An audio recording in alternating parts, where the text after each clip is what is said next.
সম্মানিত দর্শক, আপনারা দেখতে পাচ্ছেন যে এই জায়গায় বস্তায় আদা চাষ হচ্ছে। বস্তায় কিন্তু আজকে আদা চাষের জন্য আমরা বস্তায় আদা বীজ বপন করব।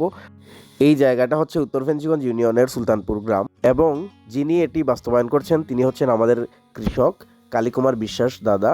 এবং কালীদা কিন্তু প্রায়ই বিভিন্ন ধরনের শাকসবজি করে থাকেন। তো আজকে এখানে এসে দাদাকে কিন্তু আমি দেখিয়ে দিচ্ছিলাম কিভাবে বস্তায় কত পরিমাণে মাটি দিতে হয়। কিছুদিন আগে আমি ওনাকে দেখিয়ে দিয়েছিলাম যে এক একটা বস্তায় কি পরিমাণে সার এবং কি পরিমাণে মাটি, জৈব সার, রাসায়নিক সার কি পরিমাণে দিতে হয় সবই ওনাকে দেখিয়ে দিয়েছিলাম। তিনি সেই অনুযায়ী বস্তায় মাটি রেডি করে রেখেছিলেন। আজকে এখানে আমরা বীজ বপন করব। ওনাকে দেখিয়ে দিচ্ছিলাম কিভাবে বীজ বপন করতে হয় এবং কি পরিমাণে বীজ বপন করতে হয়। বস্তায় আদা চাষে 50 থেকে 80 গ্রাম বীজ দিলেই হয়, কিন্তু আমরা যেহেতু ভালো আশা করছি এবং যেহেতু প্রতি বস্তায় যদি 1.5 থেকে 2 কেজি আপনি আদা ফলাতে চান, তাহলে 100 গ্রামের মতো যদি আপনি আদা বস্তায় দেন তাহলে কিন্তু ফলন অনেক অনেক ভালো হবে। ধন্যবাদ জানাচ্ছি। এই যে আমরা দেখতে পাচ্ছি যে আদার কিন্তু অঙ্কুরোদ্গম হয়েছে।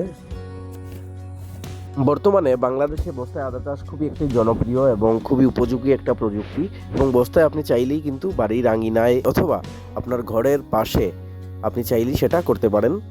অনেকেই শখ করে ছাদের মধ্যে বস্তায় অথবা ক্যারেটে আদা চাষ করে থাকেন।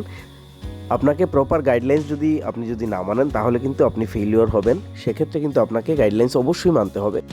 বস্তায় আদা চাষ পদ্ধতি খুবই লাভজনক, এবং সঠিকভাবে যদি যত্ন এবং পরিচর্যা আপনি নিতে পারেন তাহলে অবশ্যই আপনি এই জায়গায় অনেক অনেক লাভবান হতে পারবেন। তাই কৃষক ভাইদেরকে আমি প্রায়ই বলে থাকি, কেবল বস্তায় আদা চাষই নয়, মরিচ চাষ এবং বিভিন্ন ধরনের শাকসবজিও আপনি চাইলে বস্তায় আবাদ করতে পারবেন।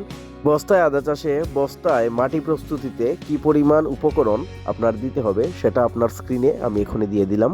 আপনারা সেটা ফলো করুন এবং অবশ্যই বস্তায় আদা চাষ করুন।